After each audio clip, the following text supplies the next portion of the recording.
Shalom saudara, selamat pagi saudara. Oh tentunya saya merasakan dan mengetahui bahwa saudara semakin bergairah dan bergairah oleh karena Tuhan. Mengapa? Karena minggu lalu saudara mendengarkan bahwa ada 3 janji nubuatan yang Allah akan wujudkan di hari-hari ke depan. Bukan hanya tahun ini saja. Terus berkesinambungan di masa sorga yang terbuka ini. Ini adalah suatu anugerah buat hidup saudara bersama-sama dengan Dia. Saya akan melanjutkan dari apa 3 janji nubuatan tersebut. Saya akan teruskan itu sampai saudara benar-benar melangkah dalam kehidupan saudara, dalam perjalanan rohani saudara. Itu dengan langkah tegap, dengan suatu kepastian, dengan suatu keteguhan, dan tidak akan tergoyahkan. Meskipun saudara dalam perjalanannya akan mengalami dan menghadapi hal-hal yang buruk. Mari kita berdoa kepada Tuhan. Terima kasih karena Engkau berfirman buat kami. Dan firman-Mu itu bukan datang dari pantulan demi pantulan, tapi karena sorga yang terbuka. Perkataanmu langsung keluar daripada mulutmu. Kau tujukan pada hidup kami. Terima kasih karena kami memahami, kami mengerti mengapa sorga terbuka pada masa hidup kami. Seperti 2000 tahun yang lalu. Di sungai Yordan, di tanah Galilea, di tanah Judea, di tanah Samaria, di mana Yesus hadir, sorga terbuka. Terima kasih peristiwa itu terulang kembali lagi. Oleh karena anugerah daripada Engkau Tuhan. Kami siap saat ini untuk mendengarkan perkataan-Mu. Biarlah Roh-Mu yang kudus, yang memiliki kemampuan untuk membawa kami masuk kepada apa yang Kau perkatakan kepada kami pada hari ini. Terima kasih Tuhan. Demi nama Tuhan kami Yesus Kristus. Amin.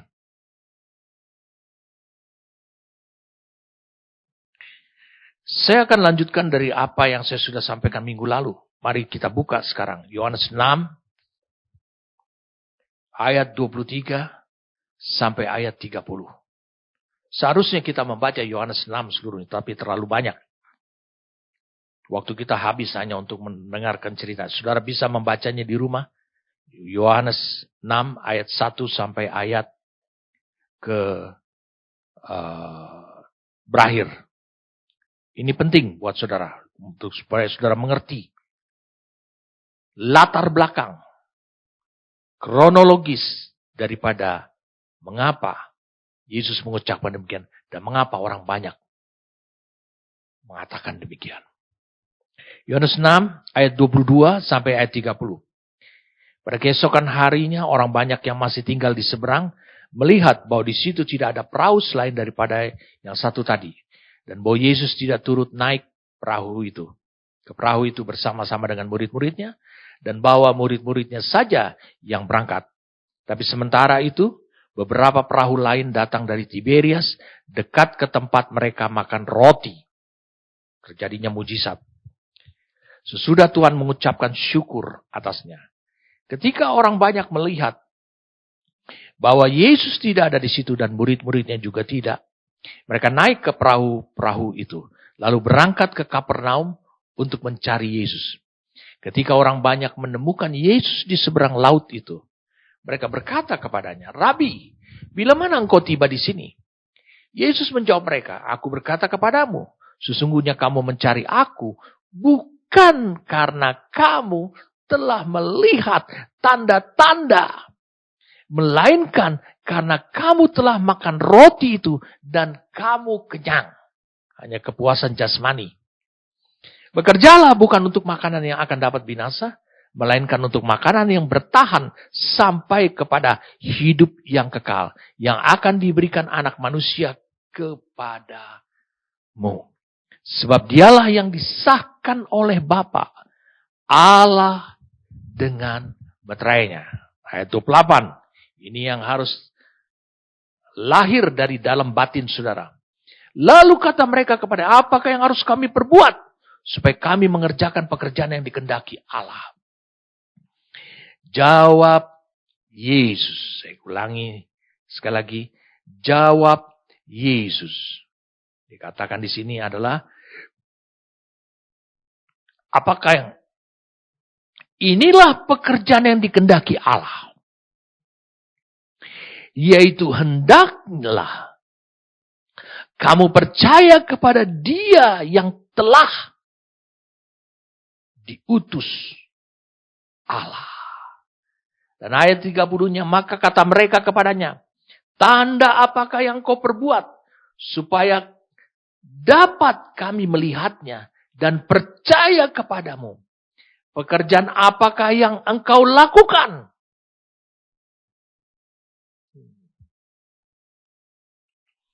Sebenarnya yang lebih bagus kita membacanya sampai habis, tapi saudara, itu tugas saudara. Saya memberikan perintah kepada saudara, itu tugas saudara. Kita baca sampai ayat 30. Ayat penekanan kita tetap adalah pada ayat 28. Lalu kata mereka kepadanya, apakah yang harus kami perbuat?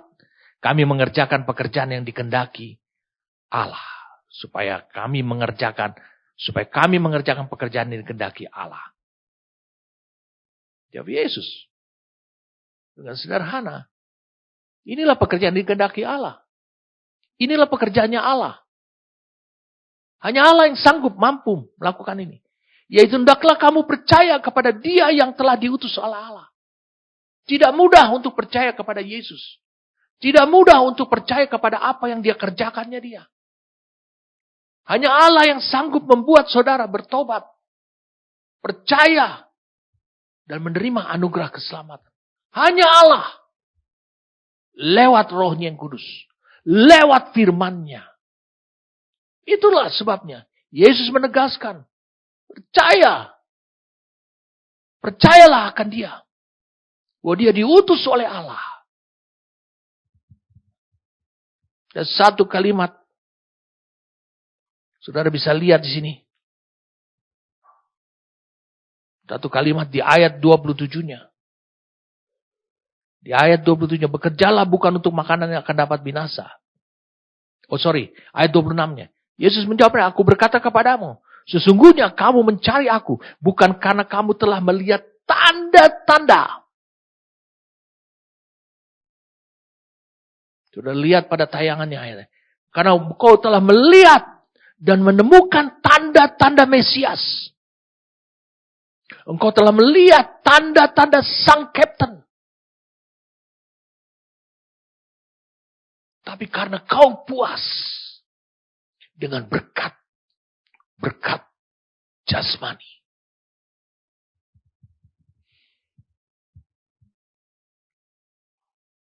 Bukankah mereka akhirnya bertanya tentang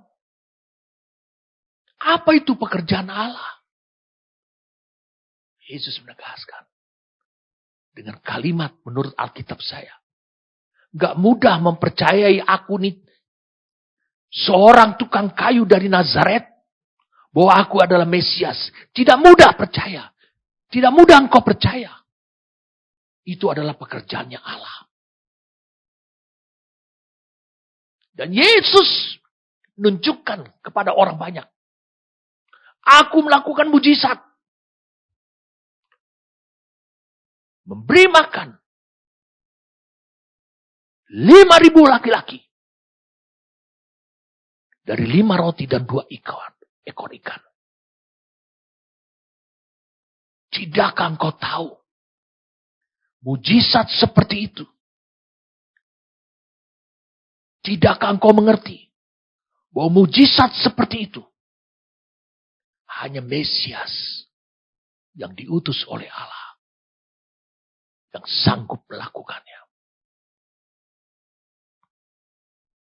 Kau harusnya mengamati tanda-tanda itu.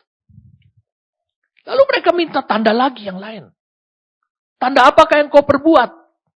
Supaya dapat kami melihatnya dan percaya kepadamu. Pekerjaan apakah yang kau lakukan? Yesus dengan tegas mengatakan ke orang di Sikar, di Samaria. Bukan orang Yahudi. Dia mengatakan, dia melakukan pekerjaannya Bapa. Itu sebabnya dia meminta kepada orang Yahudi untuk bisa melihat tanda-tanda. Tapi mereka keras hati. Mereka nggak bisa dibawa. Itulah pekerjaannya Allah. Hanya Allah yang sanggup membawa orang-orang yang tidak percaya seperti ini. Untuk bisa mengakui bahwa Rabi yang dulunya adalah tukang kayu ini. Orang Nazaret ini. Berasal dari tanah Galilea ini. Adalah Mesias.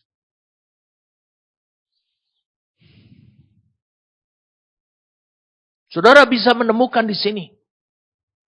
Ini peristiwa setelah Yesus memberi makan 5.000 orang. Kemudian muncul angin badai. Pada waktu dia menyeberang. Muncul angin badai. Suatu malam. Sudah bisa baca itu di Yohanes 6 ayat 16 sampai ayat yang ke-21. Luar biasa apa yang terjadi dan tanda-tanda yang bisa dilihat. Dan hanya murid-murid saja yang terus meniru. Tapi Yesus menemukan bahwa banyak orang mulai datang, mengikut dia, mencari dia. Yesus tidak menghindar dari mereka. Apakah Yesus percaya pada mereka? Tidak juga. Mari kita lihat Yohanes 2. Yohanes 2.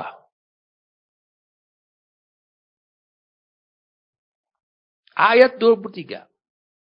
Dan sementara ia di Yerusalem selama hari raya Paskah, banyak orang percaya dalam namanya. Banyak orang percaya. Karena mereka telah melihat tanda-tanda yang diadakannya. Mujizat yang diadakannya. Tapi Yesus sendiri tidak mempercayakan dirinya kepada mereka. Wow. Ini namanya bertepuk sebelah tangan. Tapi Yesus sendiri tidak mempercayakan dirinya kepada mereka. Karena ia mengenal mereka semua. Apa yang dikatakan? Motivasinya. Dan karena tidak perlu seorang pun memberi kesaksian kepadanya tentang manusia. Sebab ia tahu apa yang ada di dalam hati manusia.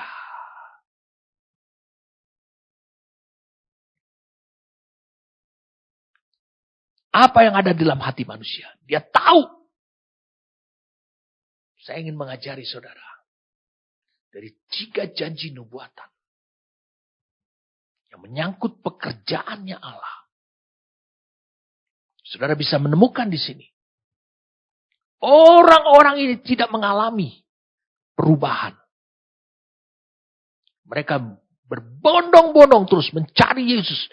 Karena mereka telah makan dan kenyang. Kata Alkitab. Di ayat 26-nya dikatakan, kamu bukan melihat tanda-tanda, melainkan karena kamu telah makan roti dan kamu kenyang. Ini berbicara tentang motivasi. Mereka telah tahu mujizat ketika Yesus memberi makan 5.000 orang dari tersedianya 5 roti dan 2 ekor ikan. Mereka makan sampai kenyang, bahkan kelebihannya ada 12 bakul. Lalu mereka juga telah melihat ketika angin badai, Yesus menyeberang.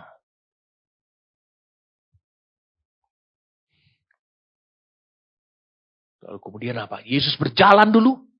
Lalu angin badai menerpa murid-murid. Mereka tahu. Dan Yesus masuk ke dalam perahu. Menghardik angin. Dan sampai ke seberang. Lihat sikap mereka. Mereka tidak mau tahu siapa Yesus itu. Yang terpenting adalah bahwa Yesus itu adalah jawaban atas kebutuhan jasmani mereka. Tetapi mereka masih memiliki semangat untuk mencari dan mengikut Yesus. Saudara lihat semangat mereka untuk mencari dan mengikut Yesus. Mulai dari ayat 22. Mereka terus lihat saudara pada tayangan. Mereka mencari.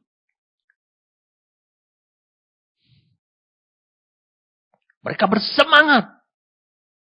Tapi karena berkat-berkat lahiriah. Lalu Yesus kemudian berkata kepada mereka yang bersemangat itu. Yesus katakan pada mereka yang bersemangat itu. Bahwa apa yang dikerjakan oleh Yesus itu. Apa yang dikerjakan oleh Yesus itu. Membuktikan bahwa Yesus itu diutus oleh Bapa. Dia adalah Mesias. Sebab mujizat seperti itu. Itu bisa dilakukan oleh Mesias. Hanya oleh Mesias saja. Kalau Yesus adalah Mesias. Saudara tahu toh. Ibrani 12 ayat 2. Dia adalah juga kapten. Dia akan mampu menyelesaikan pekerjaan Bapa yang paling sulit dalam diri orang. Karena dia adalah the outer captain untuk memimpin perjalanan rohani saudara sampai kepada kesempurnaan. Saudara lihat tayangannya Ibrani 12 ayat 2 dalam King James Version. Kita lihat di sini saudara. Motivasi. Saya ulangi, motivasi itu. Itu adalah salah satu step yang harus berubah dari kehidupan saudara. Bukankah saya menyampaikan kepada saudara bahwa janji nubuatan yang pertama, Allah katakan bahwa hidup kita tidak akan sama lagi. Allah tidak akan menemukan lagi motivasi seperti mereka-mereka ini. Allah tidak akan temukan itu lagi. Motivasi seperti ini. Dan selanjutnya Yesus berkata, bekerjalah. Di ayat yang ke-27. Bekerjalah. Bukan untuk atau berusahalah untuk makanan yang kekal. Yang dikenal Yesus. Dan yang juga diketahui oleh Yesus. Apa makanan itu? Yesus katakan Yohanes 4 ayat 32 ayat 34 sampai 34. Saudara lihat pada tayangannya. Yohanes 4 ayat 32 sampai 34. Yohanes 4 ayat 32 sampai 34. Saudara, kita perlu banyak mengungkapkan ayat demi ayat. Kan tetapi ia berkata kepada mereka, padaku ada makanan yang tidak kamu kenal. Maka murid-murid itu. Saya ulangi, maka murid-murid itu. Berkata seorang kepada yang lain. Adakah orang yang telah membawa sesuatu kepadanya? Ayat 34. Untuk dimakan. Kata Yesus kepada mereka, makananku ialah melakukan kehendak Dia yang mengutus aku dan menyelesaikan pekerjaan. Saudara bisa lihat semangatnya Yesus berbeda dengan semangat mereka. Semangat mereka mengikut Yesus. Semangatnya Yesus mengikut Allah Bapa. Karena pekerjaan Bapa yang Dia kerjakan memang meletihkan secara fisik jasmani. Tetapi itu adalah disebut makanan. Itu yang membuat Yesus bergairah. Memiliki semangat. Makanya Yesus mengatakan, bekerjalah, berusahalah untuk makanan yang kekal, yang dikenal Yesus, yang juga telah diketahui. Yaitu adalah melakukan pekerjaan Bapa. Karena itu merupakan pasokan kebutuhan rohanimu. Sebab itu yang menopang, memelihara, memperkuat kehidupan jiwamu. Mudah emosi, labil, tidak konsisten. Lewat daripada firman. Melalui firman. Bagi jiwa yang lemah. Bagi orang berdosa, itu menjadi makanan yang dibutuhkan. Saudara bisa lihat itu di ayat yang ke-27-nya. Saudara bisa lihat itu ayat 27. Bekerjalah untuk makan. Jadi Yesus sedang memperkenalkan, menunjukkan pekerjaan Bapa yang dia sedang selesaikan. Saudara juga demikian. Bukankah janji yang kedua? Saudara akan tahu pekerjaannya Allah. Dan bagaimana caranya untuk menyelesaikan. Kalau saudara tidak tahu pekerjaan Allah, saudara tidak bisa menyelesaikannya. Yesus sedang memperkenalkan kebenaran banyak orang. Makanya dia tidak menghindar. Dia hanya sedikit menjauh. Dan dia tahu motivasi mereka. Merupakan kendala. Tapi Yesus menemukan. Ada sebagian kecil. Saya katakan. Sebagian kecil. Dari kumpulan orang-orang yang mencari Yesus itu. Mereka adalah ingin memastikan. Bahwa Yesus itu adalah Mesias. Mereka berkata, apakah yang harus kami perbuat?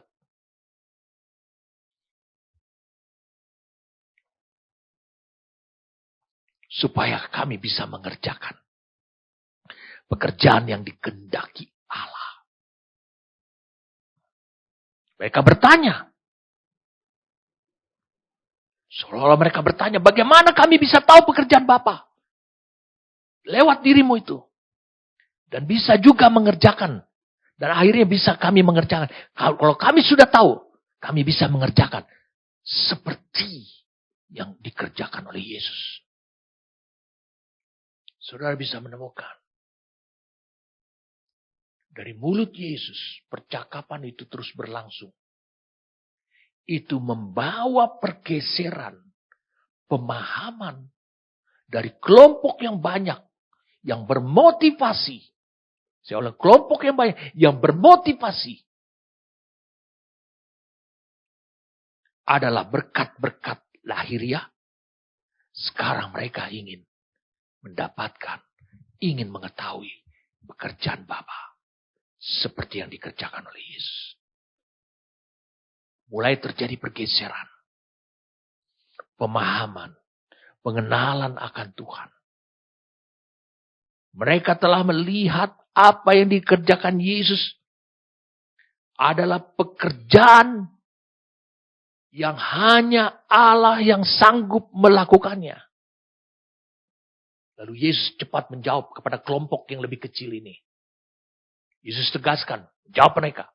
Percayalah kepada yang diutus. Yaitu percayalah kepada dirinya. Ayat 29 itu. Jawab Yesus kepada mereka, inilah pekerjaan yang dikehendaki Allah. Ya hendaklah kamu percaya kepada Dia yang telah diutus Allah. Percaya kepada Dia yang diutus Allah. Percaya. Yang pertama adalah artinya percaya pada perkataannya. Kalau saudara percaya pada perkataannya, saudara akan lakukan. Karena saudara tidak ragukan. Karena perkataannya itu mengandung otoritas.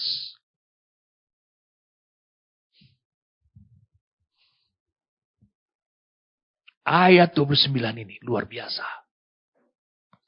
Mengantar saudara menjadi penggenap dari 3 janji nubuatan yang akan terjadi mulai dari tahun ini dan tahun-tahun selanjutnya.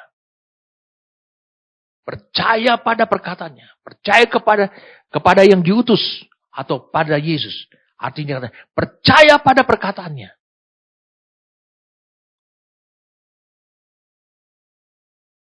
Apa bukti saudara percaya pada perkataan? Dengan melakukannya. Tanpa berbantah. Tanpa berpikir yang logis.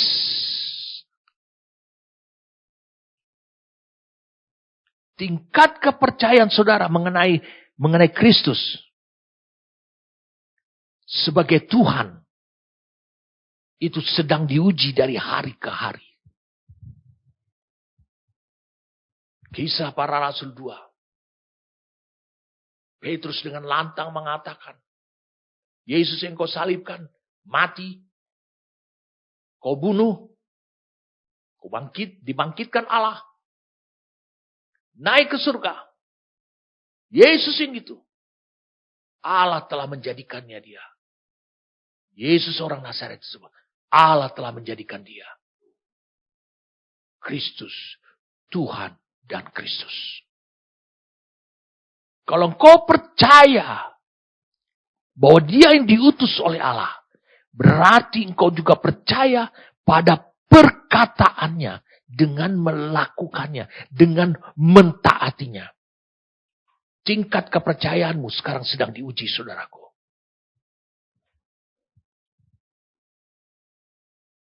Saya mau beritahukan kepada saudara. Dengarkan baik-baik. Dia berfirman sebelum dia naik ke surga. Jadikan semua bangsa muridku. Percayakah saudara pada perkataan itu? Bahwa dia diutus oleh Allah. Kalau saudara percaya, saudara akan melakukannya. Tanpa berpikir logis. Kalau aku bisa menjadikan semua bangsa murid Tuhan, berarti aku harus menginjili banyak. Tidak. Ingat, menjadikan semua bangsa murid Tuhan. Hanya Allah yang sanggup. Makanya itu disebut pekerjaan Allah. Kalau saudara sedang melakukan pekerjaan yang Allah, yaitu dengan percaya kepada Yesus sebagai hambanya yang diutus oleh dia, berarti saudara percaya pada perkataannya. Saudara akan melakukan perkataannya itu. Saudara percaya bahwa ketika saudara mentaati perintah dia itu, maka saudara sedang menjadikan semua bangsa, bukan hanya satu bangsa.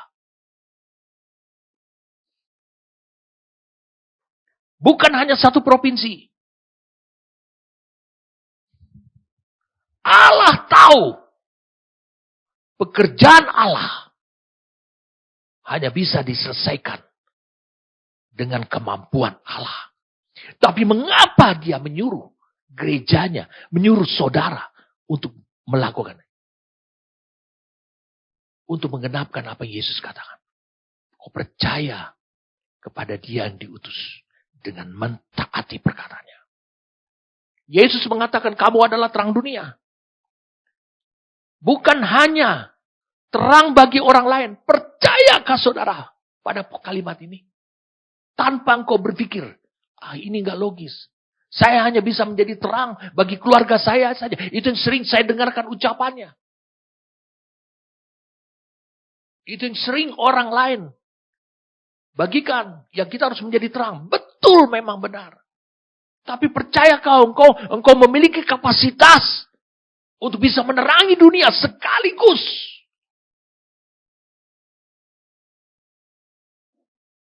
Karena terangmu itu memiliki kapasitas untuk menerangi seluruh dunia.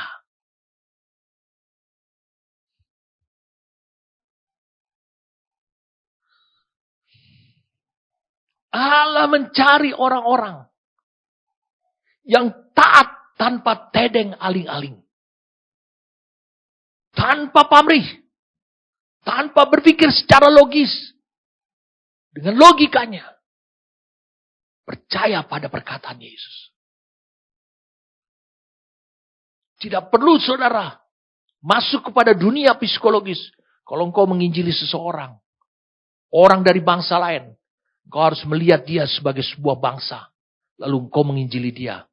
Supaya bangsa itu bisa menjadi murid Tuhan. Ketika orang ini, itu pekerjaan Allah. Tapi pekerjaan Allah yang sedang kau kerjakan adalah engkau mentaati. Karena engkau percaya kepada dia yang diutus, diutus oleh Allah, yang memberikan perintah itu. Dan sekarang saudara melakukannya. Jadikan semua bangsa muridku. Kamu adalah terang dunia. Yang kedua,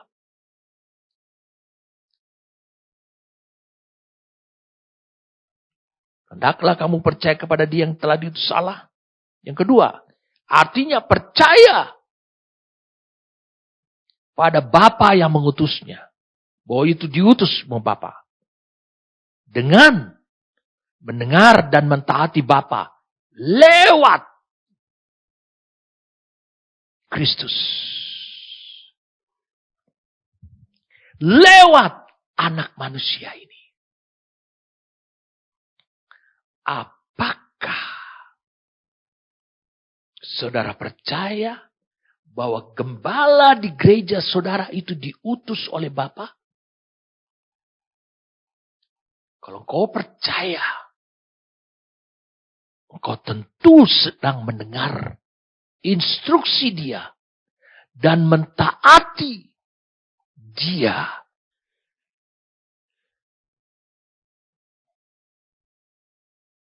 Mentaati dia. Wah,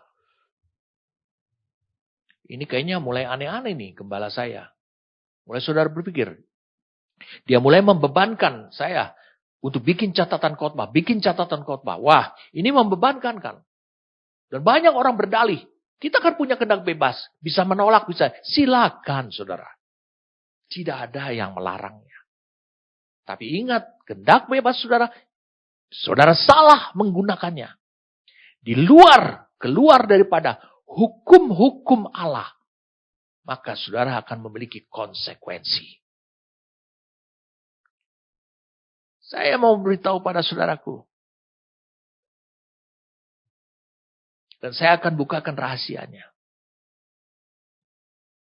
Kehebatan para rasul, ke-12 rasul.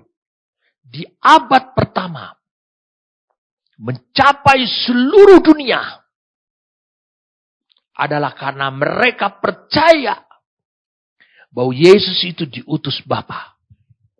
Bapalah yang mengutus dia. Karena mereka percaya bahwa Yesus yang diutus Bapa. Maka mereka mengerjakan apa yang mereka mentaati Bapa, mereka berarti melakukan pekerjaan Bapa. Mereka mentaati Bapa lewat apa yang diperintahkan oleh Yesus kepada mereka. Itu yang mereka kerjakan. Mari kita lihat sekarang. Yohanes pasal 17. Yohanes 17. Ayat 3. Inilah hidup yang kekal. Itu, yaitu bahwa mereka mengenal Engkau satu-satunya Allah yang benar dan mengenal Yesus Kristus yang telah Engkau utus. Ayat 8. Sebab segala firman, lihat, yang Kau sampaikan kepadaku, kata Yesus kepada Bapa, telah Kusampaikan kepada mereka. Dan mereka telah menerimanya. Mereka tahu benar-benar bahwa aku datang daripadamu. Dan mereka percaya bahwa Engkaulah yang telah mengutus aku. Mereka percaya bahwa Engkaulah, Bapalah yang telah mengutus Yesus. Kemudian ayat yang ke-23. Mari kita lihat ayat yang ke-23. Ayat 23 dikatakan, aku di dalam mereka dan kau di dalam aku, supaya mereka sempurna menjadi satu, agar dunia tahu bahwa Engkau yang telah mengutus aku, agar dunia tahu bahwa Engkau yang telah mengutus aku, dan bahwa Engkau mengasihi mereka sama seperti Engkau mengasihi aku. Wow. Sekarang tantangan buat saudara. Lihat. Ayat 18 ya. Sama seperti Engkau telah mengutus aku ke dalam dunia. Demikian pula aku telah mengutus mereka, murid-murid, ke dalam dunia. Jadi orang-orang di gereja mula-mula, di Yerusalem pada waktu itu, yang percaya pada perkataannya Rasul Petrus dan ke-12 rasul yang waktu itu sedang berbicara, menguraikan firman Tuhan,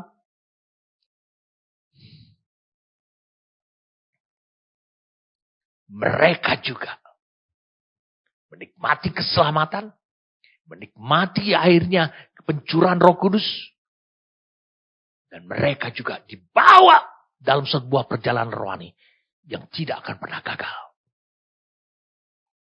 Dengarkan saya. Menurut Yohanes 17 ayat 18, sama seperti engkau telah mengutus aku ke dalam dunia. Kalau gembalamu kau percaya, dia diutus oleh Bapa di surga. Sama seperti gembalamu diutus oleh Bapa di surga. Demikian juga aku telah mengutus mereka, saudara juga diutus. Begitu caranya, saudara. Kalau saudara diutus, kalau gembalamu diutus untuk hidup saudara, berarti tidak untuk gagal.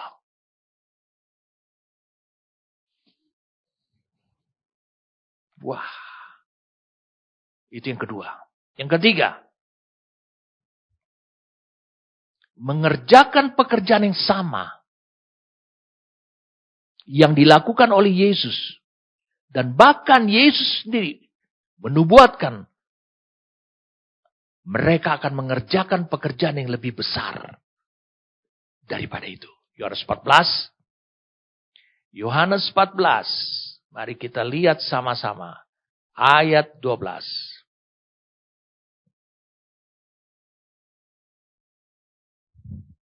Bukankah tadi Yesus mengatakan di Yohanes 6 ayat 29.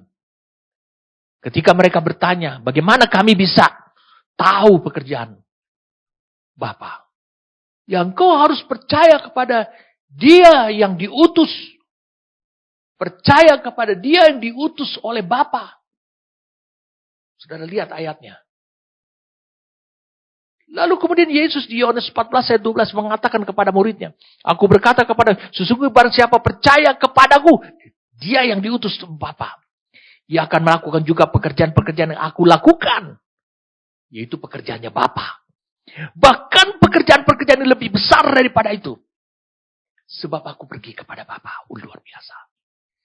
Dia katakan sebab aku pergi kepada Bapa. Dia menjanjikan pekerjaan yang lebih besar itu. Akan kau kerjakan.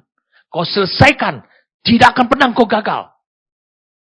Karena Roh Kudus akan turun. Roh Kudus itu dimensi yang tidak terbatas. Karena dia adalah roh. Jadi yang ketiga ini saudara melakukan pekerjaan yang lebih besar. Bukan berarti bahwa kepribadian saudara lebih besar daripada Kristus. Tidak. Mengapa tidak lebih besar daripada Kristus? Bukankah Yesus yang mengucapkan demikian? Tidak sama sekali saudara.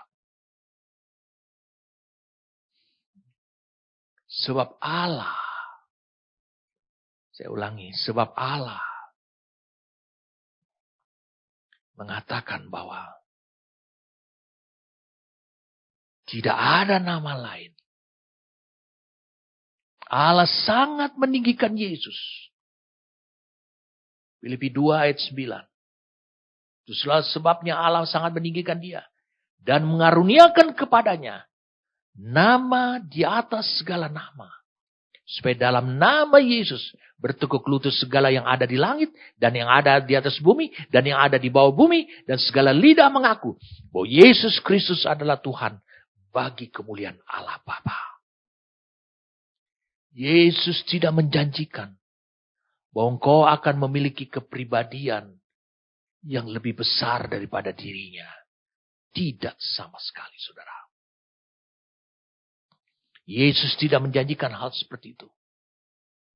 Tapi yang Yesus janjikan adalah bahwa engkau akan mengerjakan pekerjaan-pekerjaan yang lebih besar. Maksudnya adalah pekerjaan-pekerjaan Bapa yang lebih besar.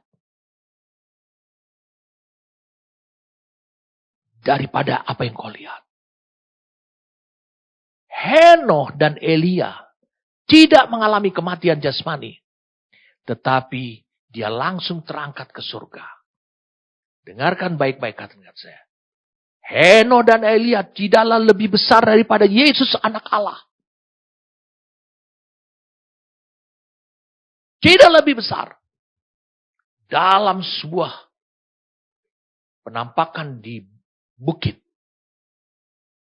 Ketika 3 muridnya Yesus, Petrus, Yohanes, dan Yakobus melihat Yesus dalam kemuliaannya bersama dengan Musa dan Elia. Betapa indahnya keadaan itu. Tapi terdengar suara dari sorga. Hanya buat menyatakan siapa Yesus.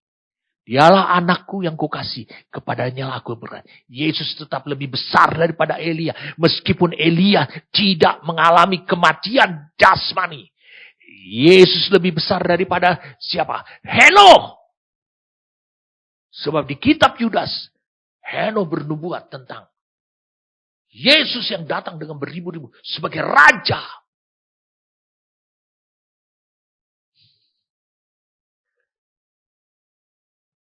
Kalau begitu apa yang disebut dengan pekerjaan yang lebih besar ini? Supaya kita jangan keliru. Saya mau beritahu pada saudara pekerjaan yang lebih besar ini. Ini dahsyat sekali. Pekerjaan yang lebih besar daripada itu. Adalah membangkitkan orang mati.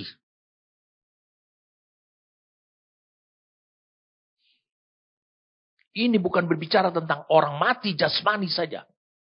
Karena Yesus sudah melakukan itu. Tapi mati rohani juga. Bawa orang pada pertobatan. Itu yang saudara akan kerjakan. Melalui Injil. Roh Kudus akan bekerja. Membangkitkan orang mati.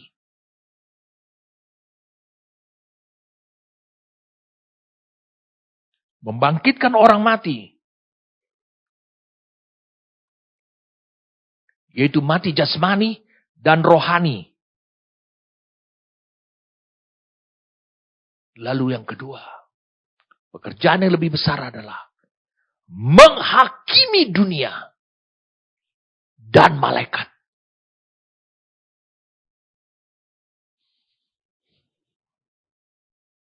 Saya ulangi, menghakimi dunia dan para malaikat. 1 Korintus 6.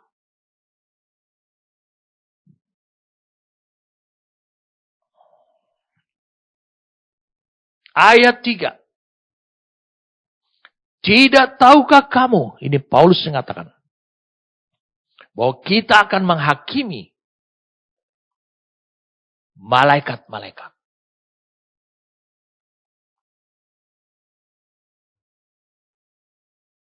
Kita akan menghakimi malaikat-malaikat yang telah jatuh. Termasuk iblis. Michael. Dalam berdebat di kitab Yudas.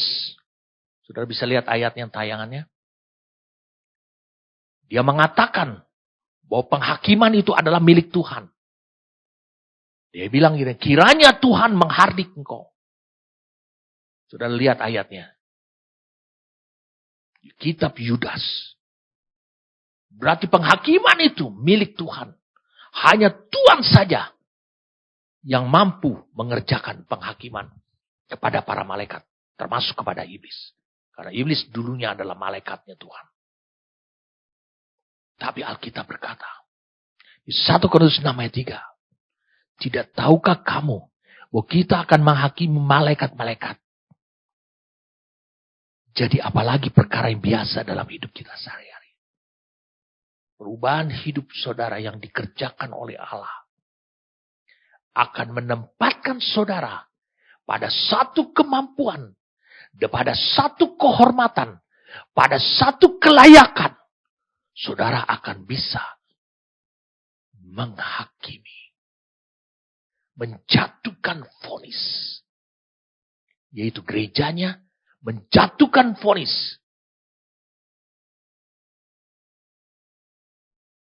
kepada malaikat.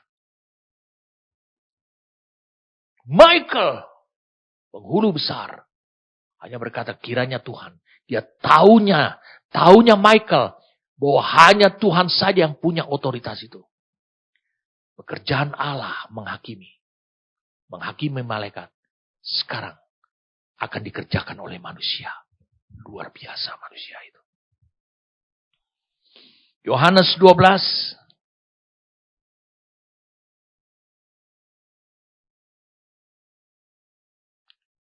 Ayat 31. Sekarang berlangsung penghakiman atas dunia ini. Sekarang juga penguasa dunia ini. Itu penghakiman dunia. Penguasa dunia ini. Atau disebut ada prince. Pangeran dunia ini. Iblis. Ini akan dilemparkan keluar. Siapa yang melakukan itu? Anak manusia. Yesus. Itu pekerjaan besar. Yang akan dikerjakan oleh saudara dan saya. Kira-kira menurut saudara. Kalau saudara menjadi hakim. Menjatuhkan vonis. Bagaimana hidup saudara? Kau harus menjadi sempurna. Sama seperti Bapamu di surga adalah sempurna. Sebab penghakiman itu adalah milik Bapa. Wow. Firman nubuatan. Salah satu janji nubuatan. Yang saya sebutkan minggu lalu kepada saudara. Hidupmu tidak akan sama lagi. Itu akan terjadi. Yang keempat.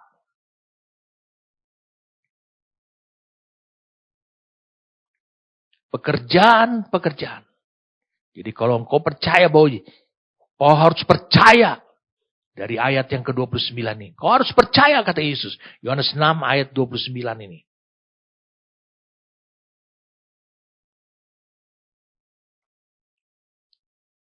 Dikatakan kau harus percaya kepada Dia yang diutus.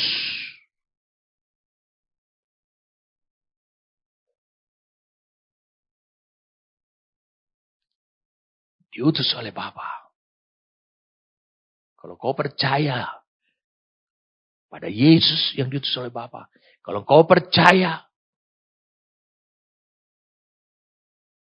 bahwa gembalamu itu diutus oleh Allah untuk hidupmu. Kalau kau percaya bahwa saya diutus untuk hidup saudara.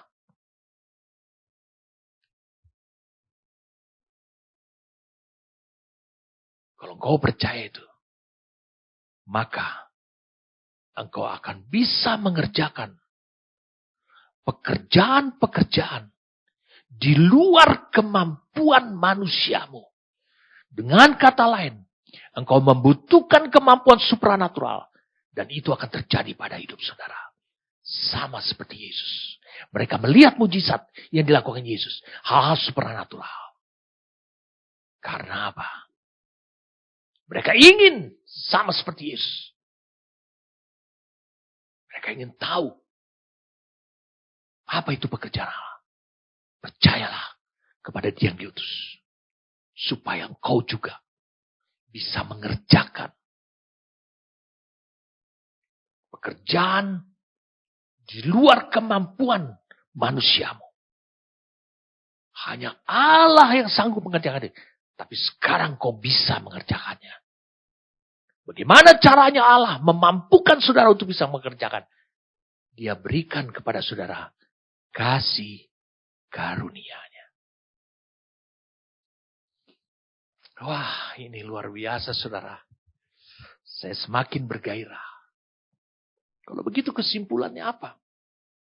Apa yang kita mau tarik dari sini? Pekerjaan Bapa. Lihat kesimpulannya tentang pekerjaan Bapa. Kalau kau baca dari ayat 22 sampai 30 ini. Pekerjaan Bapa adalah pekerjaan yang sedang dikerjakan oleh Yesus sebagai anak manusia. Dan bahkan Yesus sendiri masih tersedia pekerjaan-pekerjaan lebih besar dalam jumlah besar lagi. Itu sebabnya Dia siapkan saudara berbeda. Makanya diizinkan Roh Kudus turun. Bukan supaya saudara memiliki kepribadian lebih besar daripada Yesus, tidak. Supaya saudara bisa mengerjakan pekerjaan-pekerjaan itu. Dia siapkan saudara. Makanya hidup saudara tidak akan pernah sama lagi. Saudara akan tahu. Karena kemudian di Ibrani 2. Kalau engkau lihat di Ibrani pasal yang kedua. Mari kita lihat sama-sama.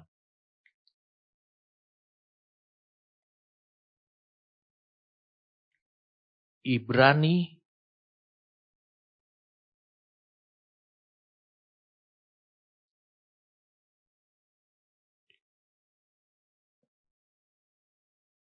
pasal 2 ayatnya yang ke-4.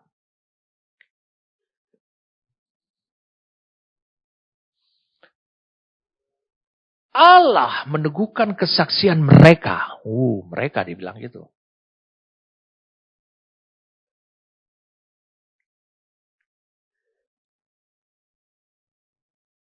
Allah meneguhkan kesaksian mereka oleh tanda-tanda dan mujizat-mujizat dan oleh berbagai-bagai pernyataan kekuasaan dan karena Roh Kudus yang dibagi-bagikannya menurut kehendaknya. Roh Kudus dibagi-bagikan kepada siapa? Rasul. Allah meneguhkan melalui kesaksian bahwa para rasul ini sedang mengerjakan pekerjaannya Allah lewat tanda-tanda. Inilah pembuktian di kemudian hari setelah Yesus. Mereka bisa melakukan mujizat. Seperti yang ditulis dalam Ibrani 2 ayat yang keempat. Jadi itulah pekerjaan Bapa. Pekerjaan Bapa adalah pekerjaan yang sedang dikerjakan oleh Yesus. Makanya semua mujizat itu menghantar mereka yang melihatnya dan bahkan mengalaminya. Mengalami mujizat itu. Untuk bisa tahu bahwa ini adalah Mesias. Ini yang diutus oleh Allah. Yang kedua, pekerjaan Bapa adalah perintah-perintahnya, hukum-hukumnya, ketetapan-ketetapannya, dan firman nubuatannya juga adalah pekerjaan Bapa. Sebab hanya Allah saja yang sanggup untuk menggenapkannya. Yang ketiga, pekerjaan Bapa adalah rencana agung Bapa sepanjang masa. Yang keempat adalah pekerjaan Bapa adalah perkara-perkara supranatural yang hanya Allah saja yang bisa mengerjakannya atau menyelesaikannya. Tetapi oleh kasih karunia, maka manusia pun juga bisa melakukannya. Bagaimana caranya manusia bisa melakukannya? Kita baca sekarang Yohanes 1. Kita baca sekarang dalam Yohanes pasal yang pertama. Ayat 14. Firman itu telah menjadi manusia. Lihat. Mewujudkan diri menjadi pribadi. Firman itu bukan hanya didengar, disimpan. Tapi mewujudkan diri menjadi diri saudara. Dan diam di antara kita. Dan kita telah melihat kemuliaannya. Ini pernyataan Yohanes tentang Yesus. Di bukit. Yaitu kemuliaan yang diberikan kepadanya sebagai anak tunggal Bapa. Penuh kasih karunia. Karena waktu Yohanes melihat Yesus di atas bukit. Kemuliaan seperti itu. Dia tahu. Ini hanya Bapa yang bisa melihat. Tapi mengapa Yesus bisa mengalami seperti itu? Kasih karunia. Dia penuh dengan kasih karunia. Penuh kasih karunia dan kebenaran. Ini luar biasa sekali saudara. Itulah yang terjadi pada diri Yesus. Berarti Tuhan sudah membuka. Menantang saudara. Terjadi pada hidup saudara. Makanya saudara mendengarkan. Mulai dari minggu lalu. 3 janji nubuatan. Yang Allah akan kerjakan. Pada hari-hari di depan ini. Kepada gerejanya. Saudara adalah gerejanya juga. Bagian daripada gerejanya. Bersiap-siaplah. Atas perwujudan daripada 3 janji nubuatan ini.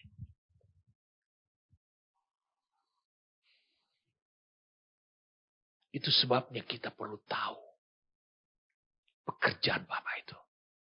Bagaimana kami bisa tahu pekerjaan Bapa itu? Sehingga kami bisa mengerjakannya. Oh, kata Yesus, percayalah kepada dia yang diutus oleh Bapa. Kalau engkau tidak tahu apa yang harus engkau perbuat untuk bisa mengerjakan pekerjaan Bapa, itu diakibatkan karena engkau tetap hidup dalam dosa ketidaktahuan. Karena engkau tetap hidup dalam dosa ketidaktahuan atau masa bodoh. Karena itu. Dan kau membutuhkan pengampunan.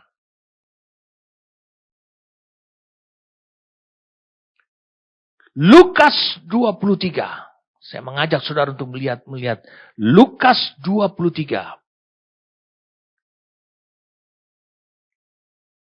Yesus digantung di kayu salib. Dia segera berkata, setelah dia disalib, Yesus berkata, "Ya Bapa." Bukankah dia diutus oleh Bapa? Ya, dia berseru sekarang kepada Bapa. "Ampunilah mereka. Sebab mereka tidak tahu apa yang mereka perbuat." Dan mereka membuang undi untuk membagi pakaiannya. Mereka tidak tahu apa yang mereka buat. Mereka butuh pengampunan. Adalah dosa kalau engkau masa bodoh. Adalah dosa kalau engkau tidak tahu apa yang harus engkau perbuat untuk pekerjaan Allah. Tapi Yesus sebenarnya berkata lain. Di Lukas 23 ayat 34 Yesus berkata, "Ya Bapa, aku tahu apa yang aku perbuat." Makanya di Yohanes 19 dia katakan, sudah selesai. Dia tahu.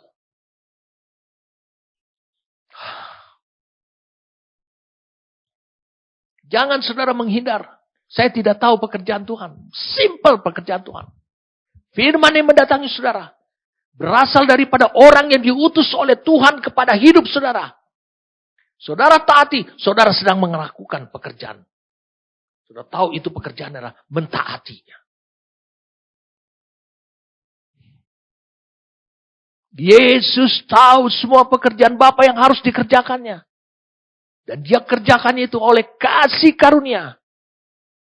Sehingga dia bisa menyelesaikannya. Yohanes 17 ayat 4. Saudara lihat pada tayangannya. Lihat sebelum dia dikesalib. "Aku telah mempermuliakan engkau di bumi dengan jalan menyelesaikan pekerjaan yang engkau berikan kepadaku untuk melakukannya."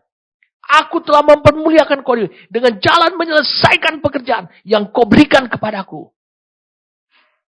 Wow, ini luar biasa saudara. Yesus tidak menunggu sampai penyalipannya selesai. Baru Bapa dipermuliakan. Sebab seluruh hidupnya, perjalanan hidupnya dia memuliakan Tuhan selama dia hidup di bumi ini. Yesus memuliakan Allah, Bapa.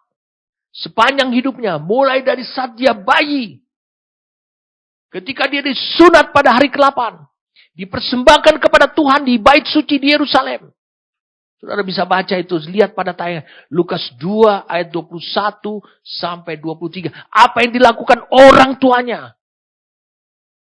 Itu adalah memberikan kemuliaan kepada bayi yang masih kecil ini. Yang dalam kendali daripada Yusuf dan Maria. Orang tuanya. Dan saudara bisa tahu, Yesus memuliakan Bapa sepanjang hidupnya. Mulai dari saat bayi, disunat, dipersembahkan. Hingga tahun-tahun yang tidak lagi dicatat setelah umur 12 tahun. Dia tetap taat. Saya ulangi, dia tetap taat. Meskipun dia tinggal di Nazaret, bukan di Yerusalem. Mari kita lihat sama-sama. Matius 2 ayat 23.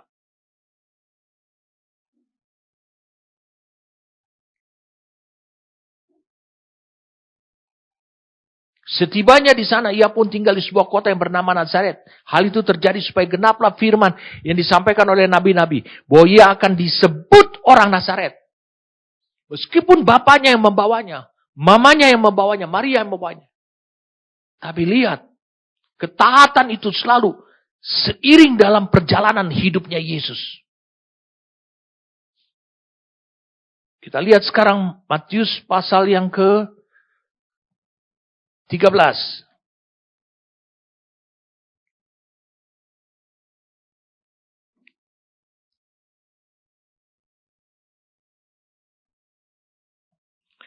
Matius pasal yang ke-13.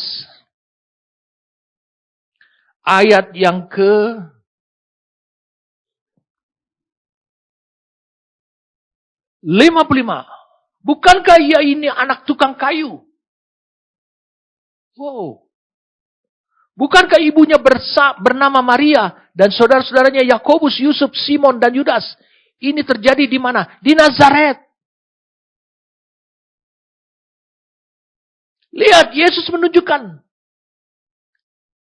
pada masa sebelum dia memulai pelayanannya, pekerjaan Bapa, pelayanannya, umur 30 tahun, mulai dari Sungai Yordan. Sebelum dia melakukannya, Yesus dikenal sebagai tukang kayu. Dia taati siapa? Orang yang diutus oleh dia. Orang yang diutus kepada hidupnya, yaitu Yusuf dan Maria. Dia tetap menjadi tukang kayu. Itu sebabnya Yesus memuliakan Bapa melalui iman, ketaatan, pekerjaannya selama bertahun-tahun pelayanan ini, termasuk semua yang dikhotbahkan oleh dia. Setiap pengajarannya. Maka di Kisah Rasul 1 ayat 1 dikatakan, "Hai Theophilus, aku sendiri mengirim kepada kamu apa yang diajarkan, bukan. Apa yang dilakukan dan diajarkan oleh Yesus." Yesus melakukan lebih dulu. Yesus mentaati lebih dulu. Baru diajarkan. Jadi setiap khotbah yang diajarkan, dia sudah hidup dalam ketaatannya. Semua orang buta, sakit disembuhkan. Semuanya itu. Karena dia mendengar instruksi daripada Bapa.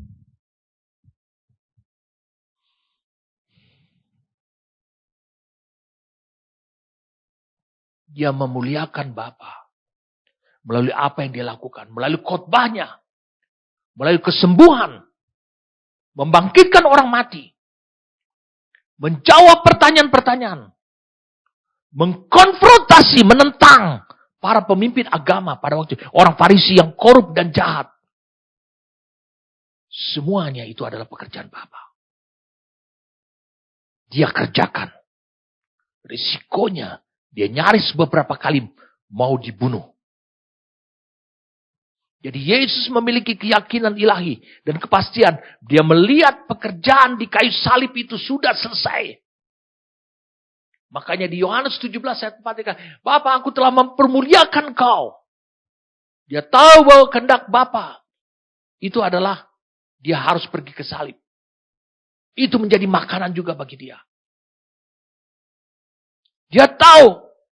Tapi justru karena dilihat itu sudah selesai. Dari mana Yesus tahu bahwa pekerjaan itu sudah selesai? Dari mana dia tahu? Dari Wahyu 13. Mari saya ajak saudara untuk bisa melihat Wahyu pasal yang ke-13. Ini menyemangati Yesus.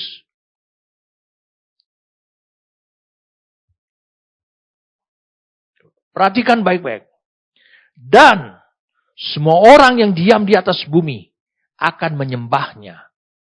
Yaitu setiap orang yang namanya tidak tertulis sejak dunia dijadikan. Jadi yang namanya tidak tertulis sejak dunia dijadikan di dalam kitab kehidupan dari anak domba yang telah disembelih. Jadi rupanya kitab kehidupan anak domba yang telah disembelih itu, dia sudah disembelih. Dia sudah disalibkan. Sebelum saudara lahir. Dan nama saudara sudah ada di sana. Sebelum saudara lahir.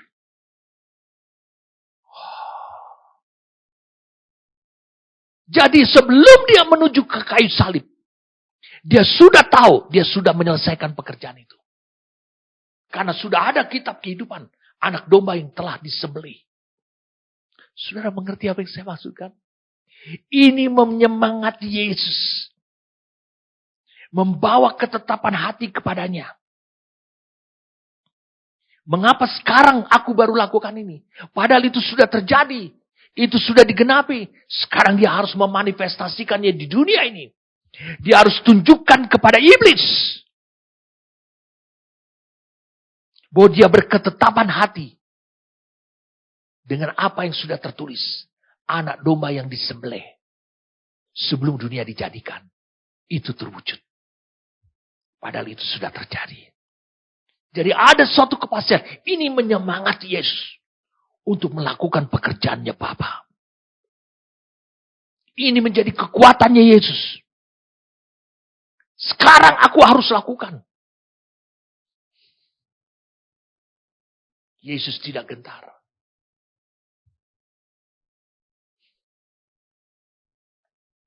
Maju tak gentar. Mundur tidak benar. Perhatikan itu. Yesus maju terus tanpa rasa takut. Karena sudah ada kitab.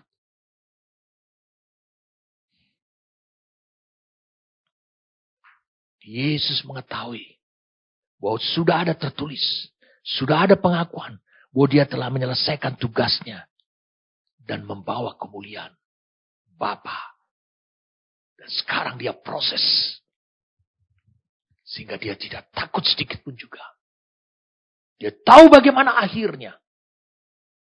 Dia tahu bagaimana berdampak buat hidup saudara. Makanya Lukas 23 ayat 34. Ketika Yesus berkata, ya Bapa ampunilah mereka. Sebab mereka tidak tahu apa yang mereka perbuat. Dan mereka membuang undi untuk membagi pakaiannya. Ketidaktahuan pekerjaan Bapa. Kemasabodohan. Ketidakinginan tahu. Adalah dosa di hadapan Bapa. Membutuhkan pengampunannya. Yesus menyerukan pengampunan. Jadi saya mau beritahu pada saudaraku. Ketidaktahuan pekerjaan Bapa. Itu bukan berbicara diakibatkan karena motivasi ingin mendapatkan berkat. Mencari Yesus ingin mendapatkan berkat-berkat ataupun solusi. Berkat-berkat jasmani. Tetapi ketidaktahuan itu berbicara tentang hati nurani saudara.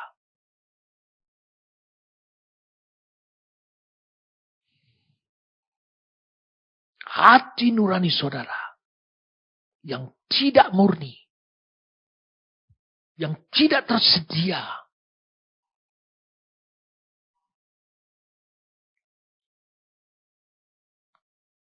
Bagi Tuhan. Bagi pekerjaannya.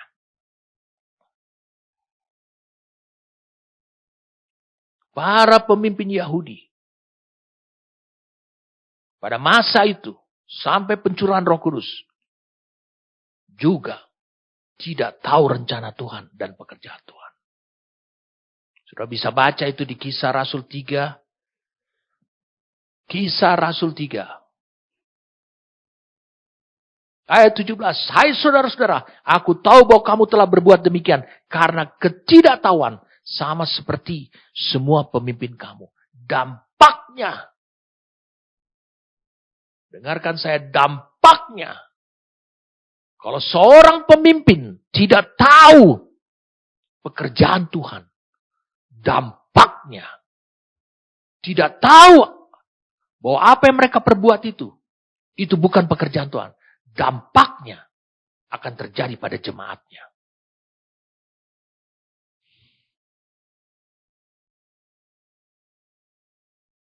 Jadi Yesus tahu apa yang diperbuat.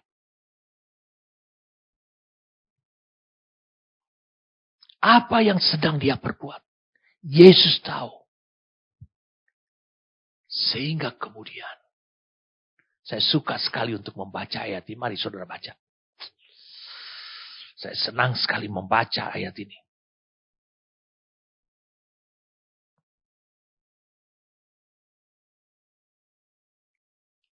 Yohanes 19 ayat 28. Oh, saya senang. Saya berdoa supaya ayat firman Tuhan ini itu hidup. Bukan hanya bersuara dalam diri saudara, tapi juga membangkitkan saudara. Menghidupkan saudara. Bahwa suara itu berasal dari diri saudara. Sesudah itu, karena Yesus tahu bahwa segala sesuatu telah selesai. Berkatalah ia supaya genaplah yang ada tertulis. Padahal masih ada yang. Berkatalah ia, aku haus. Di situ ada satu berkas. Penuh anggur asam. Maka mereka mencucukkan bunga karang yang telah dicelupkan ke dalam anggur asam pada sebatang hisop. Lalu menjujukkannya ke mulut Yesus. Sesudah Yesus meminum anggur asam itu. Berkatalah ia, sudah selesai. Lalu ia menundukkan kepalanya dan menyerahkan nyawa Bapa ke dalam tanganmu. Kuserahkan rohku. Oh, luar biasa agungnya orang seperti ini. Anak manusia seperti ini. Dia tunjukkan jalan, dia kapten. Karena dia kapten, dia bisa membawa saudara, memimpin saudara dalam iman seperti dia. Yesus tahu kehendak dan pekerjaan Bapa. Itu seperti makanan, maka dia bersemangat. Makanya dia tahu itu yang aku butuhkan terus-menerus. Karena itu seperti makanan. Kalau misalnya makanan kesukaan saya adalah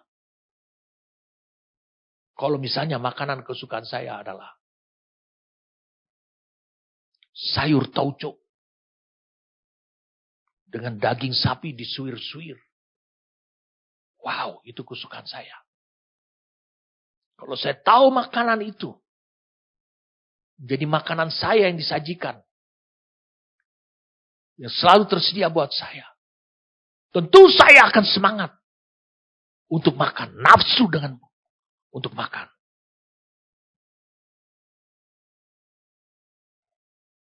Ini juga yang diserukan pada mereka yang mau bertobat di Kisah Para Rasul.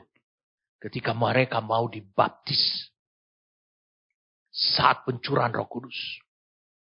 Mari saya ajak engkau untuk bisa melihat Kisah Rasul 2. Kisah Rasul 2 ayat 37.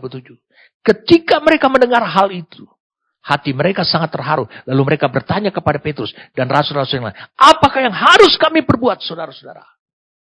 Jawab Petrus kepada mereka, bertobatlah, hendaklah kamu masing-masing. Mereka sudah tahu pekerjaannya Allah. Hanya Allah yang sanggup. Tapi mereka tidak tahu caranya. Bagaimana Allah bekerja untuk mereka. Apa yang harus mereka perbuat? Jawab Petrus kepada mereka, bertobatlah dan hendaklah kamu masing-masing memberi dirimu dibaptis dalam nama Yesus Kristus untuk pengampunan dosa. Maka kamu akan menerima karunia Roh Kudus. Sebab bagi kamulah janji itu dan bagi anak-anakmu dan bagi orang yang masih jauh, yaitu sebanyak yang akan dipanggil oleh Tuhan Allah kita. Dan dengan banyak perkataan lain lagi, ia memberi suatu kesaksian yang sungguh-sungguh. Dan ia mengecam dan menasihati mereka, katanya, berilah dirimu diselamatkan dari angkatan yang jahat ini. Seruan yang sama juga diserukan pada orang yang mendatangi Yohanes Pembaptis di Lukas pasal 3 ayat 9 dan 10. Apa yang harus kami perbuat? Jadi beramal. Yesus itu kapten. Dia akan memimpin saudara. Sehingga engkau akan tahu pekerjaannya Bapa. Dan bagaimana engkau menyelesaikannya. Saudara tidak perlu berkecil hati. Siapa yang akan menyelamatkan seluruh dunia? Hanya Allah. Itu pada pekerjaannya. Tapi saudara diminta untuk saudara bermitra dengan dia. Saudara tidak perlu ragu. Dia mencari orang yang taat. Tahu bahwa pekerjaannya dia. Itu adalah hal-hal seperti itu. Menobatkan orang. Membawa orang kepada pertobatan. Membawa bangsa menjadi murid Tuhan. Menerangi dunia ini. Di Kejadian 1. Saudara bisa lihat di Kejadian pasal yang pertama. Ayat yang 1. Bumi gelap. Ayat yang kedua. Belum berbentuk. Gelap gulita menutupi samudera raya. Dan roh Allah melayang-layang di atas permukaan air. Berfirmanlah Allah. Jadilah terang. Lalu terang itu jadi. Bumi langsung terang sekaligus. Allah belum memisahkan antara gelap dan terang. Bumi sekaligus terang. Saudara bisa bayangkan. Waktu Yesus mengatakan. Dia adalah orang yang diutus oleh Bapa untuk hidup saudara juga. Dia mengatakan, kamu adalah terang dunia. Percayakah saudara? Kamu adalah realita. Realita daripada Kejadian 1 ayat 3. Kamu sekaligus bisa menerangi seluruh bumi. Tidak tahap demi tahap. Percayakah saudara? Bahwa mentaati perkataan itu akan membuat seluruhnya tergenapi.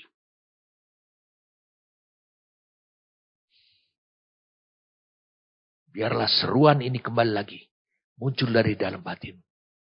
Apa yang harus kami perbuat?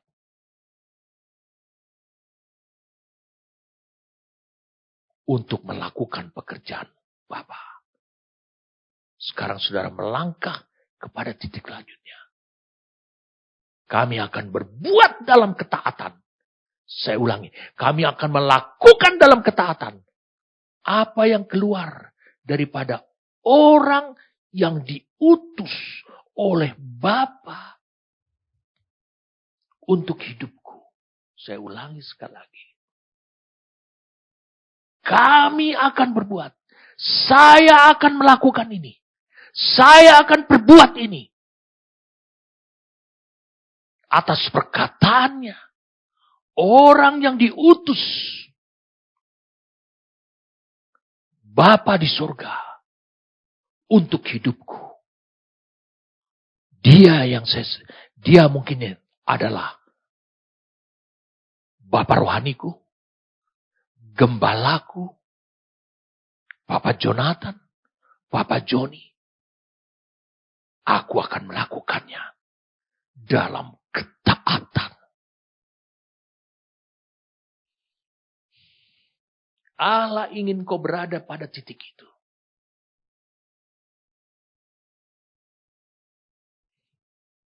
Itu sebabnya dia bekerja untuk hidupmu.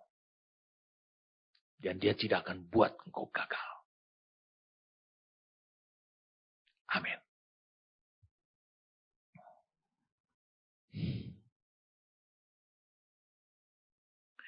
Ini adalah saatnya, saudara. Bukan hanya hidupmu, saudara, mengalami pergeseran demi pergeseran. Kalau engkau hanya berikhtiar untuk mengalami pergeseran, engkau tidak akan mampu. Karena ini adalah pekerjaannya Allah. Tapi engkau bisa berbuat. Engkau bisa melakukan tindakan. Ada porsi buat hidupmu. Allah tahu. Yaitu porsimu adalah ketaatan. Sebab di dalam ketaatan, engkau mempercayai dia yang diutus oleh Allah untuk hidup saudara. Ketika engkau hidup dalam ketaatan, maka bagiannya Allah, dia akan menggenapkan. Betulkah saudara adalah terang dunia?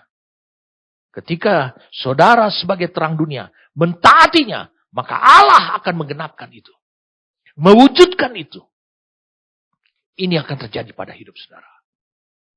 Terima kasih Bapa, kami mengangkat tangan, angkatlah tanganmu. Bersyukur. Karena ada orang-orang yang kau kirimkan bagi hidup kami. Untuk mewujudkan janji nubuatan. Itu menjadi realita. Dan ini memperteguhkan hidup kami. Membawa kami kepada keyakinan yang kokoh. Tidak tergoyahkan. Di dunia ini. Semasa hidup kami. Terima kasih. Karena kau berfirman dengan jelas buat kami. Membawa kami mengalami pergeseran. Membawa kami melangkah. Lebih lagi. Terima kasih Tuhan. Untuk anugerah ini. Terima kasih untuk perubahan ini. Terima kasih untuk langkah lebih maju. Terima kasih. Karena Engkau sekarang nyata. Memberikan anugerah kasih karunia. Karena firman itu menjadi diri kami sendiri. Terima kasih Bapa. Kau telah berfirman pada hari ini. Kami bersyukur padamu. Demi nama Tuhan kami Yesus Kristus. Amin.